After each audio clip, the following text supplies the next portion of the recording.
Hey friends, it's Lisa here in Tucson, Arizona. Today I wanted to follow up on my video about muscle testing to go a little deeper, help you guys troubleshoot if you're having difficulties, and also present a couple of new sort of nuanced ideas that go along with the topic of muscle testing. So the very first thing you want to consider is, are you well hydrated? Now I don't just mean water. You want to make sure you have good electrolytes and minerals on board, because if you're just drinking plain water, chances are you're not getting the electrolytes that your body needs to really have those strong electrical impulses that'll give you a clear yes, a clear no.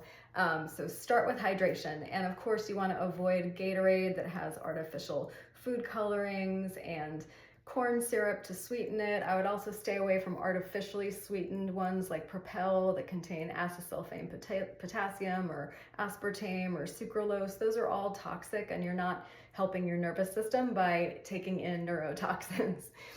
There is a brand I really like for electrolyte powder that you add water to. You can get it on Amazon and I'm sure other online vendors. It's called Key Nutrients. They have several different flavors. I love their peach mango, so that's my easy go-to formula. And of course, because it's a powder that you add water to, you get to control how sweet or not sweet it is. I don't recommend Element, which is spelled L-M-N-T. It's very high in sodium, only has a little potassium and a little magnesium. It doesn't feel balanced to me. Anytime I've drunk it, I've gotten kind of like puffy cheeks and black circles and had a lot of tension in my body where it just didn't feel healthy. And I always feel way better with Key Nutrients, which has a bunch of different trace minerals and B vitamins, and I just feel like hydrated and energized and good on that one versus like tense and retaining water on Element. So that's the hydration aspect. The other thing we want to make sure is that we have both sides of the brain firing and working together. So hemi-sync is to sync the hemispheres of the brain. There are apps like Brain Tap that do a bunch of hemi-sync. I'm sure too you can get free audio files online for binaural beats that do something similar of really activating and harmonizing the two sides of the brain. But there's also free stuff that you can do pretty much anywhere on your own. The first one is if you take your thumb, hold it out at arm's length in front of you, and then slowly move it in a horizontal figure 8 with your eyes tracking your thumb. I'll just kind of stare at my thumbnail and keep watching it as I move through space. So as we're doing this slow, smooth movement, we keep crossing the midline, right? So when you're on the left side, you're activating your right brain. When you're on the right side, you're activating your left brain, and you go back and forth and really just make sure, hey, both sides are focused and activated and working together. Now, another more full body version of that maybe you can't do just anywhere, but real easy to do at home, is called the cross crawl. So you would take your right hand, tap your left knee, left hand, tap your right knee. You can either do it like marching in place, or you can add a little bit of a flow where your arms make kind of a figure 8 movement as you're doing it.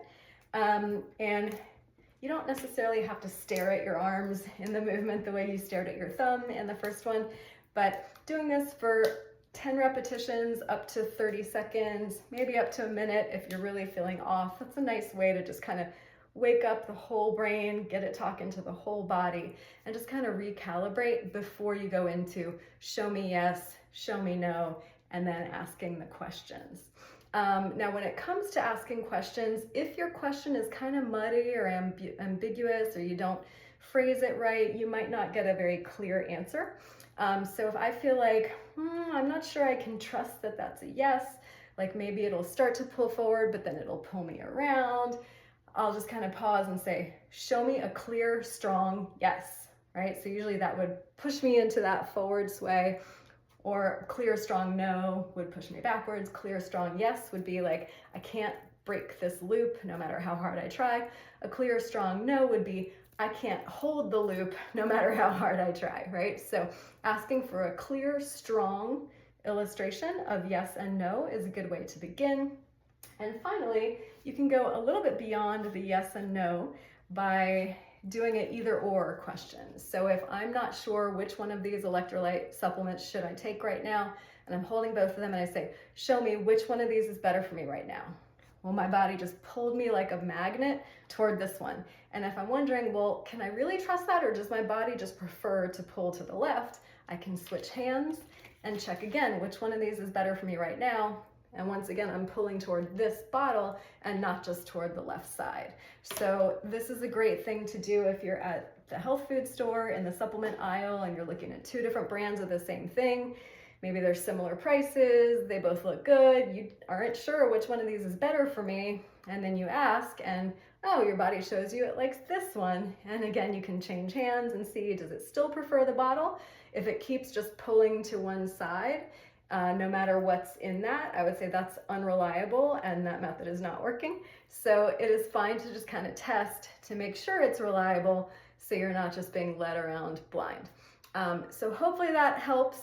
I do definitely recommend using this to get out of your head, not overthink everything so much, and be more of a state of flow. So when you're in this open, receptive state where you're asking a question and then just setting aside your opinion and listening, it really puts you in a flow state where you're in this open, receptive, listening presence instead of a sense that I have to figure it all out in my head, right? We want to really quiet that overthinking mind and get you tapped in more to your intuition and more to following guidance, so you're not exhausting yourself with decision fatigue with every little thing you have to decide.